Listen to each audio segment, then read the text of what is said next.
Hello दोस्तों, स्वागत है आपका एक बार और मेरी स्टोरी कॉन्ट्रैक्ट मैरिज के न्यू पार्ट में। दोस्तों, आप सब स्टोरी तो सुनते हो बट वीडियो को लाइक नहीं करते हो, तो आपसे रिक्वेस्ट है कि वीडियो को लाइक ज़रूर करें और नए हैं तो हमारे चैनल को भी सब्सक्राइब कर लें, जिससे आपको इंटरेस्टिंग पार्ट मिलते रहेंगे। तो चलिए शुरू करते हैं आज का इंटरेस्टिंग पार्ट। अनाया अपने रूम में बैठी बोरियत से टीवी चैनल्स बदल रही थी। काश कि जूली भी यहाँ होती। वो दोनों पहले की तरह साथ में बैठकर टीवी पर अपना फेवरेट शो खूनी साया देखते, of course with jalebi, fafda and A do not disturb board out of the door. पिछले 3 सालों से लंदन में रहते हुए अनाया ने जो चीज सबसे ज्यादा मिस की थी वो थी Indian cuisine, specially Gujarati dishes. ऐसा नहीं है कि लंदन में इंडियन फूड नहीं मिलते, बस उनमें यहाँ वाला देसी स्वाद आपको नहीं मिलेगा। वो तो शुक्र है कि जूली और हैरी भी शादी के बाद लंदन में ही रहते थे। अरे हाँ, जूली की शादी अपनी पंजाबी कुड़ी को शादी पूरे देसी स्टाइल में करनी थी, विद ढोल नगाड़ा और भांगड़ा। बंसर्स और गोयल्स दोनों ही कोई छोटे मोटे नाम तो थे नहीं, ऊपर से हैरी और जूली दोनों ने ही अपने अपने खानदान के इकलौते चिराग थे। तो दोनों के पेरेंट्स एकदम से बढ़ चढ़कर इस शादी में शो ऑफ कर रहे थे। एंगेजमेंट के बाद से ही सारे मीडिया वाले नहा धोकर उन दोनों की साथ में तस्वीरें लेने के लिए पीछे पड़े हुए थे। इन सब से तंग आकर उन दोनों ने ही फैसला किया कि उनकी शादी इंडिया में नहीं होगी।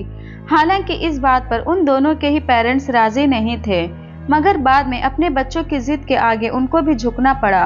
तय ये हुआ कि उन दोनों की शादी कनाडा में होगी और रिसेप्शन मुंबई में। कनाडा में शादी होने का फायदा सबसे ज्यादा जूली को मिला था, उसका आधा खानदान तो वहीं बसा हुआ था। शादी के किसी फंक्शन में ऐसा लग ही नहीं रहा था कि वो अपने घर में नहीं है। इंडिया से इतनी दूर होने के बावजूद रिलेटिव्स की भीड़ देखकर ऐसा लग रहा था जैसे आधा पंजाब उठकर उसकी शादी अटेंड करने चला आया है। यही शादी अगर इंडिया में हुई होती तो डेफिनेटली रिलेटिव से भी ज्यादा भीड़ पेपराजीज की होती। हैरी को अपने सामने दूल्हे की ड्रेस में देखकर अनाया एकदम से इमोशनल हो गई थी। कितना हैंडसम लग रहा था वो। खैर शादी हो गई, वो अपने ससुराल यानी गोयल्स के घर चली गई। मगर फिर कुछ दिन बाद ही जूली को ये एहसास होने लगा कि वो अनाया के बिना नहीं रह सकती। वैसे अनाया भी बोर हो रही थी अपनी बेस्ट फ्रेंड के बिना। सो आखिरकार उन दोनों ने साथ में लंदन बिजनेस स्कूल में एडमिशन लिया। और हैरी ऐसा कभी हो सकता है कि वो अपनी जूली को अकेला छोड़ दे। सो ऑफ कोर्स वो भी उन दोनों के साथ ही वहां रुक गया था। दोनों में से किसी के भी पेरेंट्स को इस बात से प्रॉब्लम नहीं थी। आखिर बिजनेस की कमान संभालने से पहले उसके लायक होना भी तो जरूरी था ना, और अनाया उसे तो इसके लिए प्रिपेयर होने की जरूरत सबसे ज्यादा थी। आखिर नानी ने इसलिए ही तो भेजा था उसे वहाँ पर वो चाहती थी कि अनाया वहाँ सबसे दूर रहकर सिर्फ और सिर्फ अपनी पढ़ाई पर फोकस कर सके। आखिर उनके बाद उनकी पूरी विरासत को संभालने वाली वो इकलौती ही तो थी। मगर उनकी उम्मीदों के उलट जूली वहाँ भी पहुँच गई थी अपनी दोस्ती निभाने। वहीं पर अनाया की मुलाकात रोहित से हुई थी। पराये देश में अपने देश का कोई अजनबी भी मिल जाए तो वो अपना सा ही लगता है। ऐसे ही रोहित उन सबसे मिला और फिर वो चारों ही बेस्ट फ्रेंड्स बन गए थे। 2 साल कब बीत गए पता भी नहीं चला था। वैसे एक मज़ेदार बात बताऊं आप सबको, यहाँ ग्रेजुएशन के फाइनल्स में सेकेंड लास्ट आने वाली हमारी अनाया ने वहाँ लंदन में पूरी यूनिवर्सिटी में सेकेंड पोजीशन ली थी। फर्स्ट पोजीशन पर तो खैर हमेशा से जूली का ही हक रहा था, उसे उससे कौन छीन सकता था या भला। और इस इंसिडेंट्स के बाद अनाया का इस बात पर विश्वास एकदम से पक्का हो गया था कि खराबी एक्चुअली हमेशा से उसके टीचर में ही थी, उसमें नहीं। अब कम से कम रिजल्ट्स तो यही बयान कर रहे थे। एक वो दिन था जब लंदन जाते समय उसकी आंखों में आंसू थे। कहीं न कहीं उसे ऐसा महसूस हो रहा था कि नानी शायद उसके साथ ज्यादती कर रही हैं। आखिर इतने दिनों तक वो सबसे दूर अकेले पराये देश में कैसे रह पाएगी। और एक आज का दिन था जब वो पूरे कॉन्फिडेंस के साथ अकेले पूरी दुनिया में कहीं भी जाकर किसी के भी साथ डील करने के लिए कैपेबल थी। स्टडीज कंप्लीट होने के बाद हैरी और रोहित ने अपनी अपनी कंपनी में ही काम करना शुरू कर दिया था। मगर अनाया ने एक अमेरिकन फर्म में बतौर इंटर्न अपनी शुरुआत की थी। हालांकि वो भी अपनी कंपनी से ही शुरुआत करना चाहती थी, मगर नानी ने एकदम सख्ती से उसे इसके लिए भी मना कर दिया था। अपनी खुद की कंपनी से शुरुआत करना बुरा नहीं है, लेकिन क्या आपको लगता है कि ऊंचाइयों से शुरुआत करके आप बिजनेस की असल बारीकियों को समझ पाएंगे? अपनी कंपनी की आप खुद मालकिन हैं। यहाँ के एम्प्लॉयज आपकी रिस्पेक्ट कर सकते हैं, लेकिन आपको कुछ भी सिखाने या खुलकर अपने मन की बात बताने की हिमाकत वो कभी नहीं करेंगे।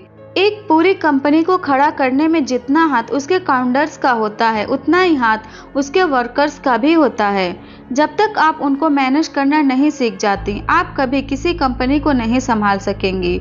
नानी ने एक लंबा चौड़ा लेक्चर उसे दे दिया था। उस अमेरिकन फर्म में काम करते हुए अनाया को सैकड़ों तरह के एक्सपीरियंस से होकर गुजरना पड़ा था।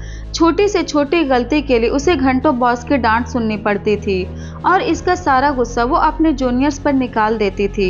मगर धीरे धीरे वो इन सबको हैंडल करना सीखने लगी और आखिर में वो अपनी टीम की सबसे काबिल लीडर भी साबित हुई।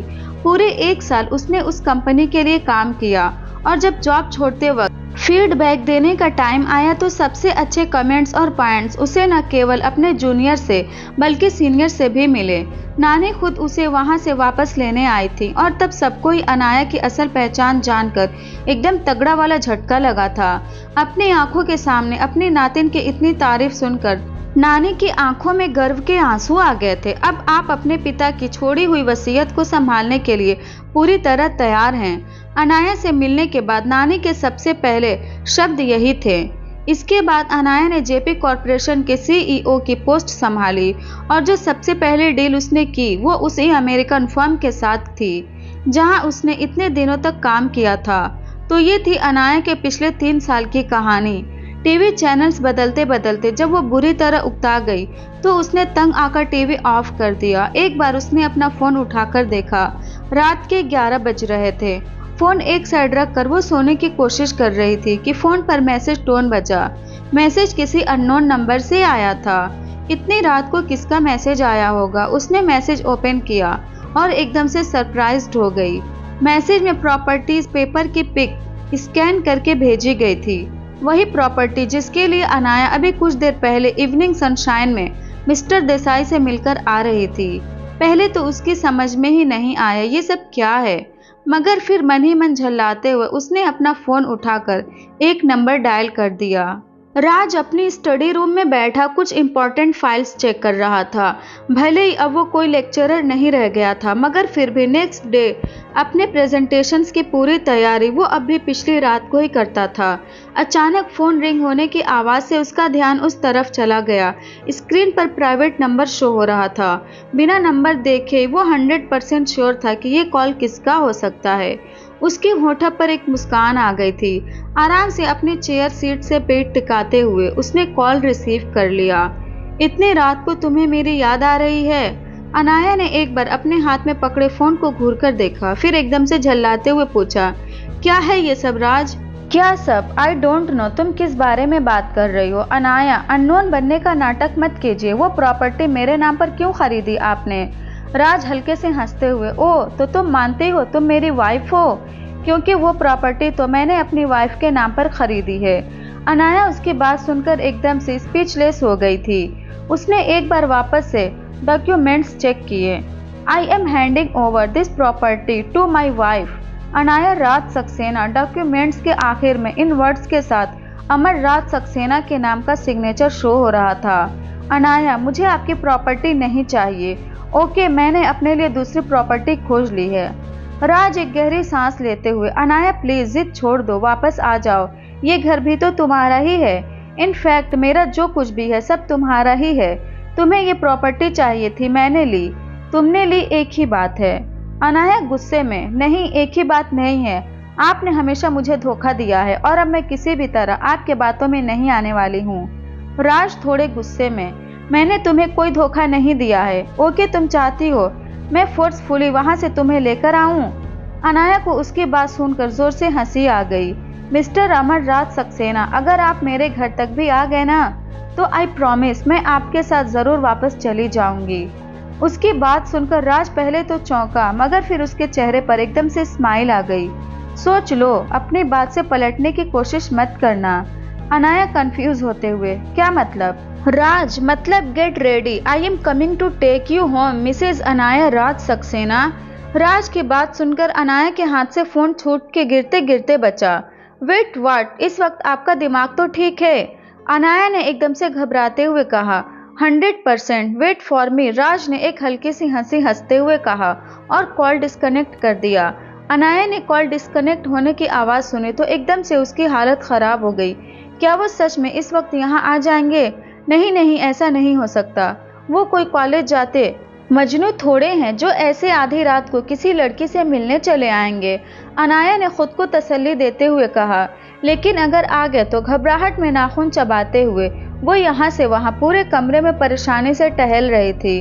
उसने बालकनी में आकर एक नज़र एंट्रेंस पर मारी। सिक्योरिटी गार्ड वहाँ आराम से बैठा ऊंची आवाज में किसी से फोन पर बातें कर रहा था। उसे गेट पर मुस्तैदी से बैठा देखकर उसने राहत की सांस ली और वापस रूम में आ गई। नानी अपने कमरे से किसी काम से बाहर आई, मगर अनाया के कमरे की लाइट जलते देखकर वो उधर ही चली आई। आप अब तक जाग क्यों रही हैं? नानी ने कमरे के अंदर आते हुए पूछा। अचानक नानी के आ जाने से अनाया एकदम से चौंक गई, मगर फिर उसने स्माइल करते हुए जवाब दिया, आप भी तो नहीं सोई नानी माँ? नानी भी मुस्कुराते हुए आकर उसके पास बेड पर बैठ गईं और उसका सिर सहलाते हुए बोली, कहीं आप आज के बिजनेस डील के बारे में सोचकर अपसेट तो नहीं हो रही हैं? बिजनेस में ये छोटी मोटी अड़चनें तो आती ही रहेंगी, इनको दिल पर मत लीजिए। हमें पूरा विश्वास है आप आगे इससे भी कुछ अच्छा ही कर दिखाएंगी। अनाया नानी का हाथ पकड़ते हुए, इतना भरोसा दिखाने के लिए थैंक यू नानी माँ, मगर मैं उस डील को लेकर परेशान नहीं हूँ। वो बस मेरे सिर में थोड़ा दर्द था। ओह, आपने पहले क्यों नहीं बताया? हम अभी आपका सिर दबा देते हैं। कहते हुए उन्होंने पास पड़े तेल की बोतल उठाई और अनाया के सिर में तेल लगाते हुए उसके सिर की मालिश करने लगी। अनाया को इस तरह बहुत सुकून मिल रहा था। अपनी आंखें बंद किए वो बाकी सब कुछ भूल गई थी। तेल में जादू हो ना हो, नानी के हाथों में जादू जरूर है। राज ने अपनी गाड़ी की चाबी उठाई और चुपचाप अपने कमरे से निकलकर दरवाजे की तरफ बढ़ा। कहीं कोई जाग न जाए इस डर से उसने लाइट भी नहीं जलाई थी। मगर वो दरवाजे तक पहुंचा ही था कि हॉल की लाइट ऑन हो गई। उसका दिल एकदम से धक से रह गया। घबराते हुए वो धीरे से पीछे मुड़ा और उसने एकदम से राहत की सांस ली। समर, तुम यहाँ क्या कर रहे हो इस वक्त? समर हल्के से खांसने की एक्टिंग करते हुए, आपको नहीं लगता ये क्वेश्चन मेरा होना चाहिए? राज ने उसे एक बार घूरकर देखा और फिर बाहर जाने के लिए मुड़ा, मगर पीछे से समर ने थोड़ी तेज आवाज में कहा, अनाया से मिलने जा रहे हो ना आप? राज ने इरिटेट होकर एक बार उसे देखा और फिर उसे एक फेक स्माइल देते हुए पूछा, do you have any problem? Summer एक तिरछी स्माइल के साथ, नो नॉट एट ऑल, बस आपको मुझे भी अपने साथ ले जाना होगा। राज अपनी भवें सिकोड़ते हुए, और अगर ना ले जाऊं तो मैं और कर भी क्या सकता हूँ? मुझे हर्षित अंकल को बताना होगा कि आप आधी रात को लड़कियों से मिलने घर से बाहर जाते हो। समर ने अपने कंधे उचकाते हुए उसे एक स्वीट सी धमकी दे दी, बाज नहीं ना आओगे तुम अपनी हरकतों से? किसी और लड़की से नहीं, अपनी ही बीवी से मिलने जा रहा हूँ। बाय द वे, तुम्हें वहाँ जाकर कबाब में हड्डी क्यों बनना है? राज ने उसे खा जाने वाली नजरों से देखते हुए कहा, अरे भाई, आप गलत समझ रहे हो। मुझे इतने साल के बाद आज प्रिंसेस वापस मिली है, मेरा भी तो मन करेगा ना उससे मिलने का। प्लीज मैं भी चलता हूँ ना आपके साथ। मैं साथ रहूंगा तो आपकी हेल्प भी होगी। राज ने कुछ पल सोचा और फिर एक स्माइल के साथ उसे भी अपने पीछे आने का इशारा करते हुए बाहर निकल गया। राज ने गाड़ी स्टार्ट की और दोनों चुपके से वहां से निकल गए। पारेख मेंशन से थोड़ी दूर पर उन्होंने गाड़ी रोक दी थी। एंट्रेंस पर सिक्योरिटी गार्ड अब आराम से बैठा पान चबा रहा था। समर परेशानी से गार्ड की तरफ देखते हुए, इसके रहते अंदर कैसे जाएंगे? क्या मतलब है अंदर कैसे जाएंगे? सामने दरवाजा है, चलकर उस गार्ड से बात करते हैं और अंदर चलते हैं। राज गाड़ी का दरवाजा खोलकर बाहर निकलते हुए बोला, मगर उसकी बात सुनकर समर ने अपना सिर पीट लिया। समर, आपको ये भी नहीं पता कि लड़के आधी रात को अपनी गर्लफ्रेंड से कैसे मिलने जाते हैं? आपको क्या लगता है आप जाकर उन भैया जी से रिक्वेस्ट करेंगे कि आप अनाया से मिलने आए हैं और वो आपको अंदर जाने दे देगा? मैं जानता हूँ अब तक नानी जी अनकाउंटेबल टाइम्स आपको घर के बाहर फिकवा चुकी हैं, तो अब तक शायद आपको इसकी आदत हो गई होगी, मगर तब वो नज़ारा देखने के लिए प्रिंसेस यहाँ नहीं थी। आज क्या उसके सामने अपनी इंसल्ट करवानी है आपको? राज चिढ़ते हुए, she is not my girlfriend, okay? और अगर सामने से नहीं जाएंगे तो और कौन सा तरीका है अंदर जाने का? तुम क्या चाहते हो, मैं चोरों की तरह दीवार फांग कर उसके कमरे में जाऊं? समर हंसते हुए, वाह भाई, आप तो पहले से इंटेलिजेंट हो, मुझे कुछ समझाने की जरूरत ही नहीं पड़ी। राज, नो वे, मैं ऐसा कुछ नहीं करने वाला हूँ। मगर थोड़ी देर बाद वो दोनों पारेख मेंशन के पिछले हिस्से से बाउंड्री वाल फांदकर अंदर आ चुके थे। इस तरफ फिलहाल कोई नहीं था। ऊपर अनाया के कमरे की लाइट जलती हुई नजर आ रही थी। राज झल्लाते हुए, बहुत अच्छा आइडिया है तुम्हारा, अब यहाँ से ऊपर कैसे जाएंगे ये सोचा है? समर, सो सिंपल, ये पेड़ देख रहे हो आप, पहले इस पर चढ़ेंगे। वो वाले डाल से बालकनी की दूरी होगी करीब 3 फीट। बस वहां तक जाकर एक जंप करना है और बालकनी में लगी उस लोहे की रेलिंग को पकड़ लेना है और फिर वहां से कूदकर सीधे अंदर। समर ने अपने हाथों से सब मेजरमेंट करते हुए कहा, मगर उसका आइडिया सुनकर राज एकदम से झल्ला गया था। राज, तुम चाहते हो मैं इतने सारे स्टंट्स करूं? इससे बेहतर क्या ये नहीं होगा कि मैं अनाया को ही कॉल करके नीचे बुला लूं? समर ने एक पल के लिए अपने बड़े भाई को देखा और फिर पेड़ से टिककर हाथ बांधे खड़ा हो गया। ओके, अगर वो नीचे आ जाती है तो फिर प्रॉब्लम ही क्या है, मगर मुझे नहीं लगता वो आएगी। राज ने अपना फोन निकाला और अनाया का नंबर डायल कर दिया। रिंग जा रही थी मगर दूसरी तरफ से कोई रिस्पॉन्स नहीं आ रहा था। 2-3 बार नंबर डायल करने के बाद जब अनाया ने फोन नहीं उठाया तो उसने परेशान होकर फोन वापस अपनी जेब में डाल लिया। अब चलें, समर ने एकदम से दांत दिखाते हुए कहा। मन मारकर राज भी उसके साथ उस पेड़ की तरफ बढ़ गया। राज ने एक बार अनाया के रूम की तरफ देखा और समर के पीछे पेड़ पर चढ़ने लगा। उसे अब भी ये सब करना सही नहीं लग रहा था, लेकिन शायद समर सही कह रहा था। इन 3 सालों में पूज्य नानी माँ ने उसे घर से बाहर फेंकवाने का वर्ल्ड रिकॉर्ड कायम कर दिया था, लेकिन तब ये सब देखने के लिए अनाया यहाँ नहीं थी। अब उसके सामने ऐसा रिस्क लेना शायद सही नहीं होगा। समर ने पहले डाल पर पहुंचकर एक बार जंप किया और तेजी से बालकनी में लगी लोहे की रेलिंग से लटक गया। गजब की एथलेटिक बॉडी का चुस्ती थी समर की। अगर उसने हाथ बढ़ाने में एक पल की भी देर की होती तो सीधा मुंह के बल जमीन पर गिरता, मगर इस कोशिश में डाल और उसके साथ पेड़ भी बुरी तरह झूल गया था। इसी के साथ राज का बैलेंस बिगड़ा और वो पेड़ से नीचे जा गिरा। रात के आधे पहर में हल्की सी आवाज भी तेज लगती है। अचानक पेड़ की आवाज के साथ ही कुछ गिरने की आवाज सुनकर नानी बुरी तरह चौंक गई। ये आवाज कैसी थी? कहीं कोई चोर तो नहीं घुस आया घर में? उन्होंने बालकनी की तरफ चिंता से बढ़ते हुए पूछा। अनाया उनकी बात सुनकर एकदम से हड़बड़ा गई थी। कहीं वो सचमुच तो नहीं आ गया? अगर ऐसा है तो नानी को उस तरफ जाने से रोकना होगा, कहीं वो उन्हें देख न लें। मगर तब तक नानी बालकनी में आ चुकी थी। ये सब क्या हो रहा है? यहाँ बाहर का नज़ारा देखकर उन्होंने हैरान होते हुए पूछा। अनाया एकदम से पैनिक हो गई थी, न जाने अब नानी उनके साथ कैसा बिहेव करेंगी। तो क्या होने वाला है आगे, ये जानने के लिए जल्दी से इस चैनल को तुरंत सब्सक्राइब कर लें और स्टोरी अच्छी लगी तो वीडियो को भी लाइक करें।